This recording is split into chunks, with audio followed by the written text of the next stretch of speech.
Vamos lá, meu povo, continuar aqui a nossa resolução de questões, que curso online é assim, você tá aí, pra você tá tudo tranquilo. Pra gente aqui, assim, eu tô aqui gravando, daqui a pouco liga minha filha, pai, preciso de um dentista, tá na hora. Para tudo que eu vou no dentista, depois eu volto. Mas vamos lá, meu povo, vamos lá, que agora vai. Olha só, a gente resolveu até a questão de número 16 no bloco passado, então agora a gente recomeça na questão 17, que ainda trata da mesma situação. A gente vai falar agora na última questão, na questão 16, a gente falou da contribuição devida pelo empregado doméstico. Simples demais. 8, 9 ou 11% sobre o salário de contribuição. Essa contribuição é descontada pelo empregador doméstico e tem que ser recolhida até o dia 7 do mês seguinte. Tranquilo, não há dúvida quanto a isso. Vamos agora na questão 17. Olha só, Rita foi contratada para trabalhar na residência de Zuleika em atividades sem fins lucrativos, mediante o recebimento de um salário mínimo por mês. Nessa situação hipotética, a contribuição destinada à Seguridade Social a cargo de Zuleika será de 20% sobre o total das remunerações pagas devidas ou creditadas a qualquer título no decorrer do mês assegurada. Ora, isso aqui está errado. E está errado por quê? Vamos lá, vamos compreender isso aqui. Por que está errado? Está errado porque, vamos lembrar o seguinte, aqui a gente está falando, Rita foi contratada para trabalhar na residência de Zuleika, então Zuleika, olha só, Zuleika, ela é empregadora doméstica. Zuleika é empregadora doméstica. E aí a gente precisa lembrar que as contribuições devidas pelo empregador doméstico, elas foram substancialmente modificadas aí pela Lei Complementar 150. Essa Lei Complementar 150 criou uma coisa que foi o chamado Simples Doméstico. Bom, o que é o Simples Doméstico? É um documento único onde o empregador doméstico ele vai realizar o recolhimento tanto das contribuições devidas à Previdência Social quanto do FGTS. Como é que funciona? Olha só, na condição de empregadora doméstica, quais são as contribuições devidas por Zuleika? Olha só, temos lá a contribuição previdenciária, a chamada contribuição patronal. Essa contribuição patronal ela é de 8%.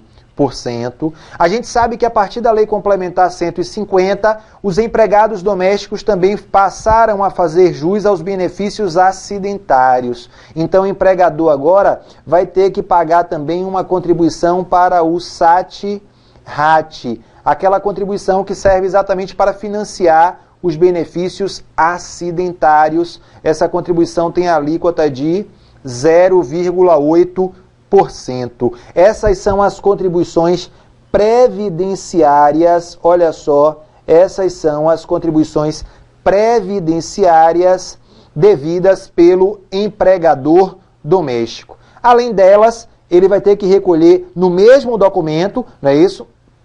Vai ter que recolher o quê? O FGTS. O FGTS a gente sabe que o percentual dele é de 8%, e vai ter que recolher também a multa rescisória, né? A multa do FGTS, tá certo?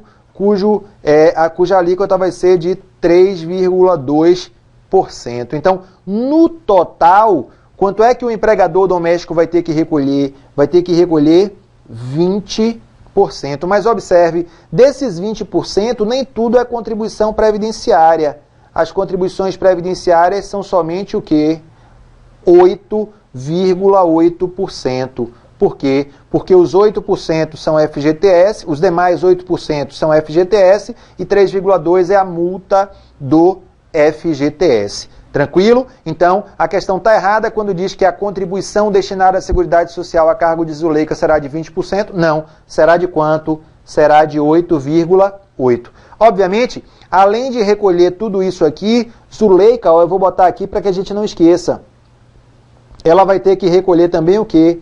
A contribuição descontada do segurado, né? Porque a responsabilidade pelo recolhimento também é do empregador doméstico. Então, ó, 8, 9 ou 11%. Isso aqui vai ser recolhido por Zuleika, que é a empregadora, mas nós sabemos que essa parte aqui é a contribuição devida pelo segurado. Então isso aqui é o que Zuleika vai ter que recolher. A base de cálculo disso aqui, qual é a base de cálculo? É o salário de contribuição desse empregado doméstico, ok? Então a base para esse recolhimento aqui, para o cálculo dessas contribuições, é o salário de contribuição do empregado doméstico. O prazo, e aí eu peço que você tenha atenção, o prazo é o dia 7 do mês seguinte. A gente tem aí uma polêmica, uma celeuma bastante grande, tá? Quando a gente fala em relação a esse prazo do dia 7, para saber se ele antecipa ou se ele postecipa. Significa dizer, caso não haja expediente bancário no dia 7, o recolhimento deve ser feito no dia anterior ou ele deve ser feito no dia seguinte, no dia útil seguinte. Inicialmente, eu defendi a ideia de que ele deveria ser feito no dia seguinte. Mas hoje, eu mudei meu posicionamento, eu compreendi que a partir da Lei Complementar 150, esse prazo deve ser, na verdade, a Lei Complementar 150, lá no seu artigo 33, ela definiu que caberá a um ato normativo interministerial definir definir o funcionamento do simples doméstico, especialmente no tocante ao recolhimento. Essa observação está lá no artigo 33 da Lei Complementar 150. Ora, diante disso, veio uma portaria interministerial, a portaria interministerial 822, que é do Ministério da Fazenda e do Ministério da Previdência, e definiu que esse recolhimento deve ser feito no dia 7 do mês seguinte, tal qual está expresso na lei, mas se não houver expediente bancário, esse prazo ele deve ser antecipado. Então hoje eu me posiciono dessa forma. O recolhimento das contribuições devidas pelo empregador doméstico deve ser feito no dia 7 do mês seguinte. Caso não haja expediente bancário no dia 7, a gente deve antecipar esse recolhimento. E aí eu sempre indico isso, ó, dá uma olhada aqui no slide, eu coloco aqui o prazo no dia 7 e coloco uma setinha, ó, para trás, indicando que se não houver expediente bancário no dia 7, a gente deve antecipar esse recolhimento. Tranquilo? Então tá aqui um bom resumo para você das contribuições devidas pelo empregador doméstico. Assunto novo, assunto recente, vale a pena a gente dar uma olhada. Vamos lá. Olha aí a questão 18.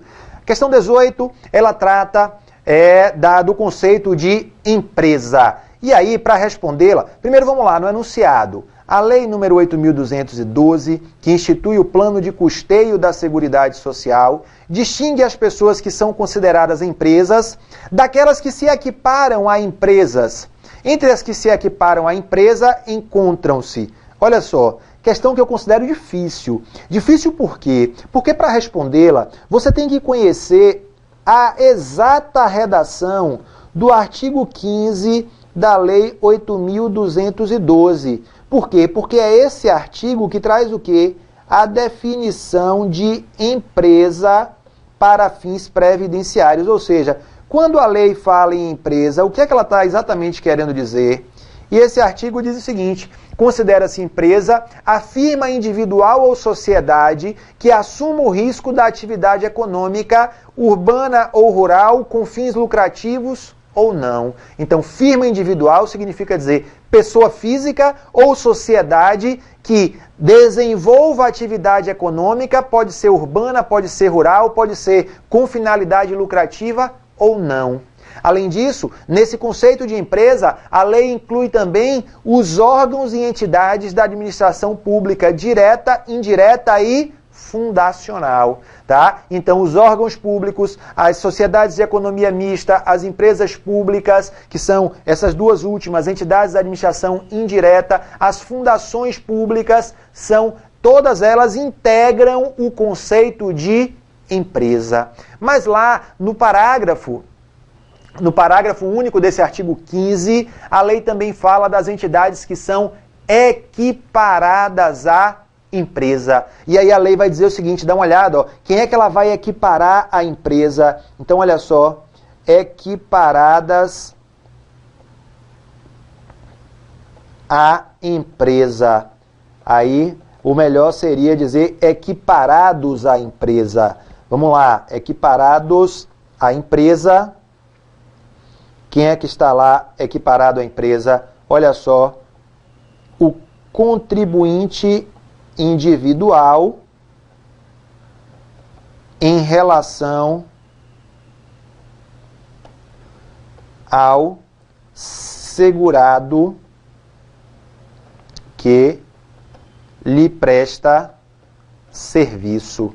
Então, observe, se a gente tem um contribuinte individual, alguém que presta serviços por conta própria, e essa pessoa contrata alguém para trabalhar para ela, em relação a esse trabalhador contratado, o contribuinte individual assumirá a condição de empresa, ele será equiparado à empresa. É o caso, por exemplo, de um dentista que contrata um assistente para trabalhar para ele. O dentista, pessoa física, profissional liberal, é contribuinte individual. A partir do momento em que ele contrata alguém para trabalhar para ele, ele passa a ser o quê? Equiparado à empresa em relação a essa pessoa que ele contratou para trabalhar para ele. Vamos lá. Ainda tem lá como equiparado à empresa. Olha só. Missão diplomática,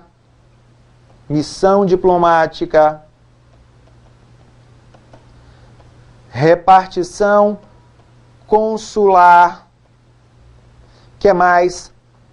Cooperativa, associação ou entidade de qualquer natureza. Então, esses aqui são os equiparados à empresa. Ó, associação, entidade, tá certo? De qualquer natureza. Aí eu vou botar aqui as reticências, você já sabe do que eu estou falando. Então veja, então o que é que a questão quer? Diante dessa redação do artigo 15 que eu acabei de mencionar para você, a questão quer saber o seguinte, olha, a lei distingue as pessoas que são consideradas empresas daquelas que se equiparam à empresa. Entre as que se equiparam à empresa encontram-se fundações públicas. Não, fundação pública é empresa, não é equiparada à empresa. Cooperativas, ok, cooperativa, verdade. Firma individual, sociedade que assuma o risco de atividade econômica rural com fins lucrativos. Veja, a fundação pública, a firma individual, as sociedades que assumem o risco de atividade econômica, elas fazem parte do conceito de empresa. Enquanto a cooperativa, ela é equiparada à empresa. Ok? Então, o que a questão queria saber, na verdade, é se você conhecia exatamente ali a redação do artigo 15. Porque você pode me perguntar assim, Flaviano, faz alguma diferença prática ser empresa ou equiparada à empresa? Do ponto de vista prático, não faz diferença nenhuma. Por quê? Porque as obrigações serão as mesmas. Tá certo? Mas a questão cobrou aí o conhecimento literal desse artigo 15 da Lei 8.212. Considero aqui uma questão de um nível mais alto. Tá bom? Vamos em frente. Vamos lá então agora para a questão de número 19. Olha só, com relação à Seguridade Social no Brasil, julgue o item a seguir. Os princípios orientadores das políticas de seguridade social incluem a universalidade, principalmente na saúde, a uniformidade e a equivalência na previdência urbana e rural, a irredutibilidade do valor dos benefícios e a diversidade da base de financiamento. Olha só, uma questão sobre um tema que é muito explorado pelo CESP, que são os princípios constitucionais da Seguridade Social.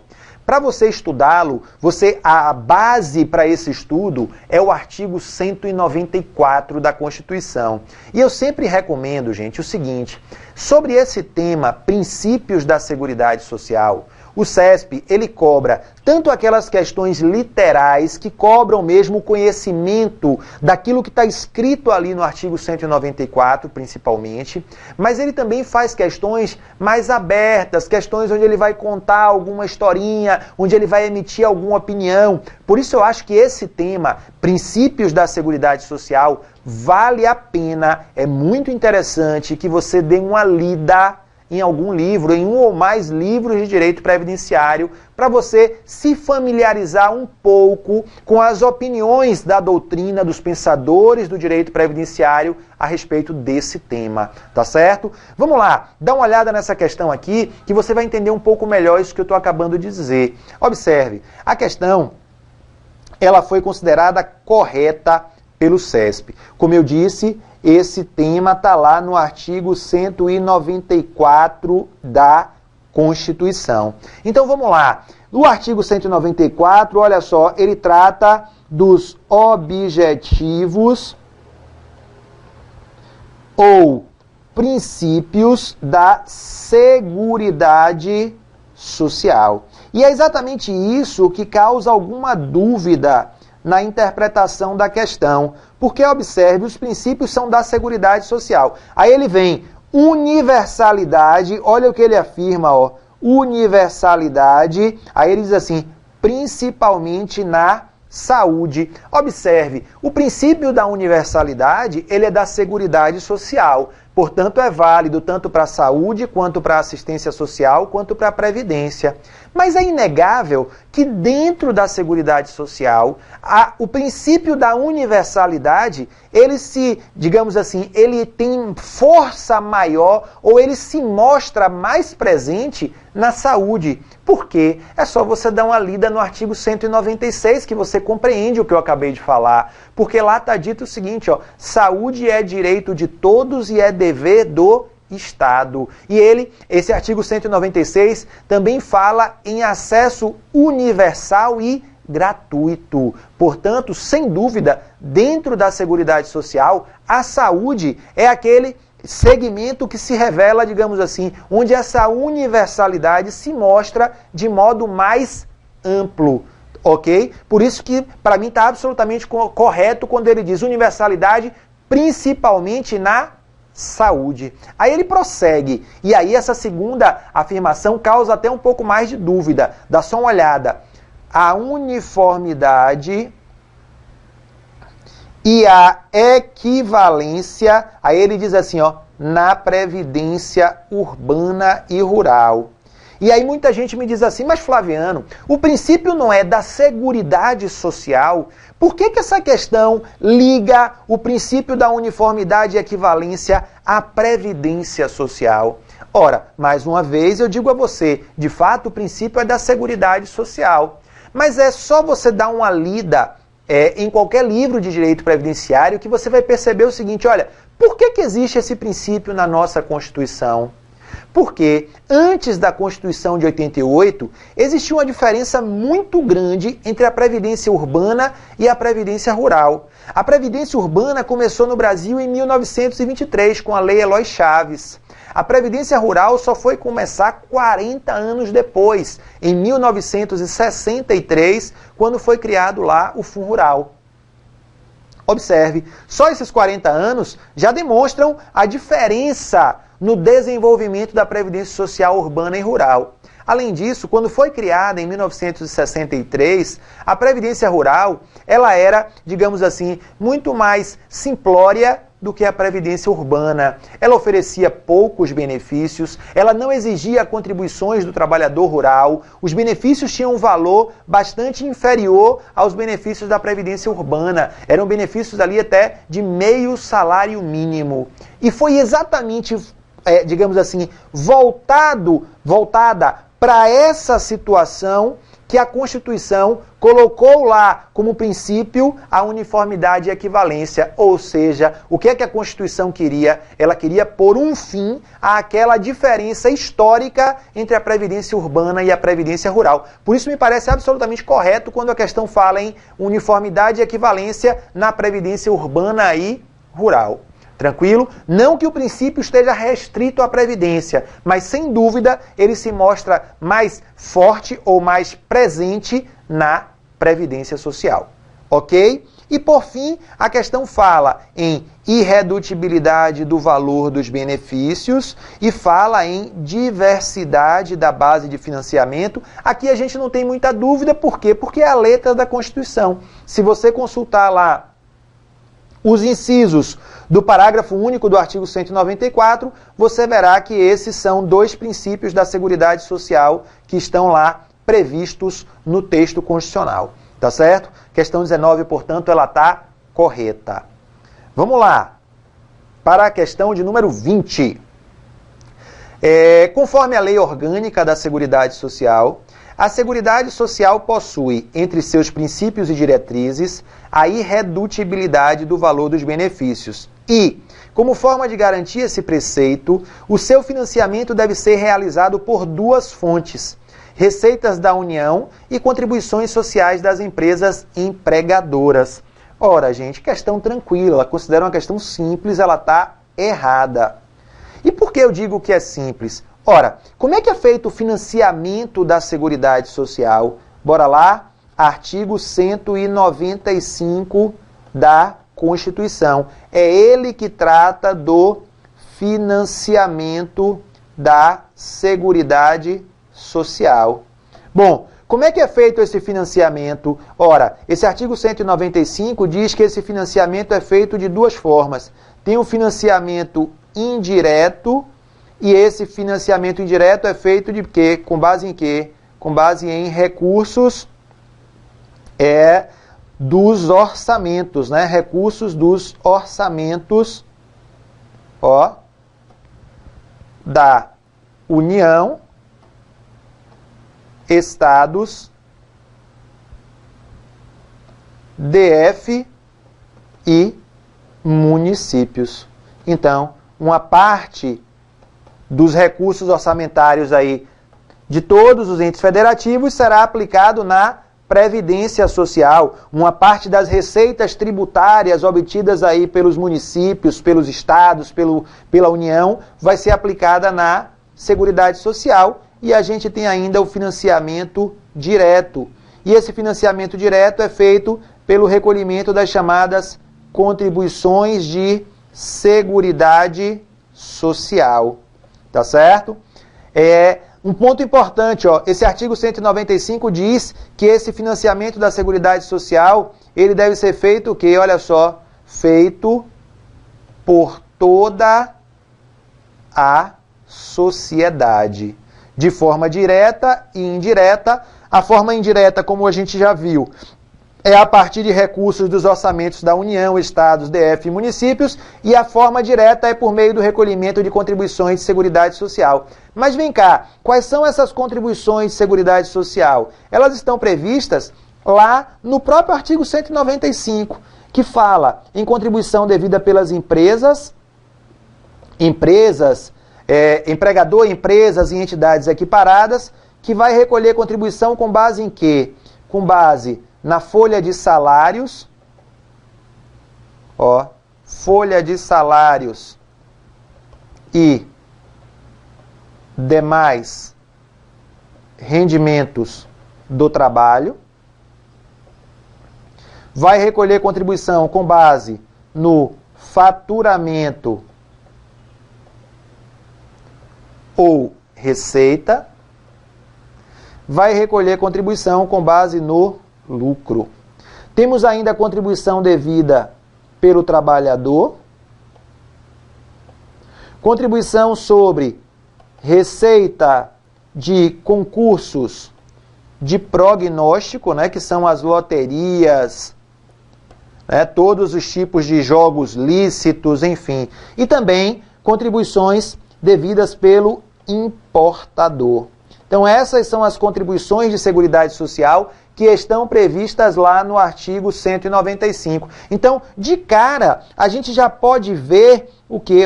A gente já pode ver que a questão está errada, por quê? Porque ela fala somente em receitas da União e receita das contribuições sociais das empresas empregadoras, ok? Então, a gente pode ver lá que a questão está errada, por quê? Porque não são apenas essas as receitas da Seguridade Social. Então, está aí o esquema de financiamento da Seguridade, que está lá previsto no artigo 195 da Constituição. Esse tema também vai ser abordado lá na Lei 8.212, no artigo 11. tá certo? Ele vai mencionar também isso aqui, vai mencionar as receitas de contribuição social, tá certo? Vai mencionar as receitas da União e vai falar ainda das outras fontes de financiamento, e aí você já sabe que as outras fontes são aquelas que estão lá no artigo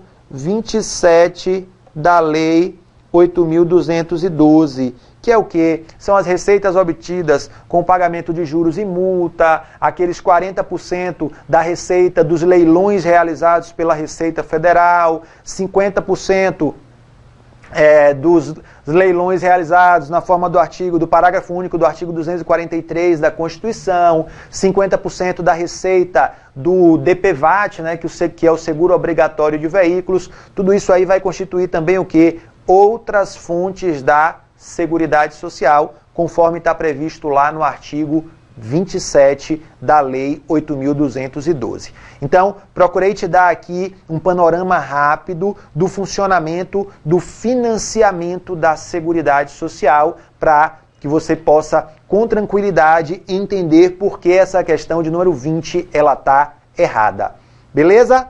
Bom, seguindo adiante, olha lá, a gente passa para a questão 21, que diz o seguinte: a Lei Orgânica da Previdência Social tem por fim assegurar os meios indispensáveis de manutenção exclusivamente aos seus beneficiários que possuam vínculo empregatício, em razão de idade avançada, incapacidade, tempo de serviço, prisão ou morte daqueles de quem dependam economicamente. Ora, pessoal, tá errado, questão fácil, porque, vamos lá, se a gente pensar em termos da Previdência Social, primeira coisa, quem são os beneficiários da Previdência Social? Ora, esses beneficiários são os dependentes, os dependentes e os segurados. Não é isso? Porque eles são são os beneficiários? Porque são eles que podem receber benefício da Previdência Social. Bem, quais são os benefícios devidos aos dependentes? Vamos lembrar? Quais são os benefícios devidos aos dependentes? São dois: o auxílio reclusão e a pensão por morte. Esses são os dois benefícios devidos aos dependentes do segurado. Ok. E quem são esses segurados? Ora, a gente tem aquela regrinha que o professor Ítalo fala bastante ali do CADES-F, tá certo? Que a gente pode lembrar, ora, quem são esses segurados? Os empregados, olha só, a gente tem lá o segurado empregado, o trabalhador avulso, o doméstico, quem mais? O contribuinte individual, o segurado especial e também o segurado facultativo. Então, observem, está absolutamente errado dizer que a proteção oferecida pela Previdência Social destina-se unicamente àqueles que possuam vínculo empregatício. Por quê? Porque de todos esses aqui, quem é que vai ter vínculo empregatício? Somente o empregado e somente o empregado doméstico. Somente o empregado e o doméstico. Então, fica claro que a proteção previdenciária é muito mais ampla e alcança também pessoas que não possuem vínculo empregatício, como é o caso do avulso, como é o caso do contribuinte individual, do segurado especial, do segurado facultativo e também dos próprios dependentes, tá bom? Então, questão fácil, feita pelo CESP aí agora, ainda no ano de 2015. Tranquilo? O tempinho desse bloco esgotou, eu não vou avançar, vou parar por aqui. No bloco seguinte eu volto a partir da questão de número 22. Beleza? Daqui a pouquinho eu volto.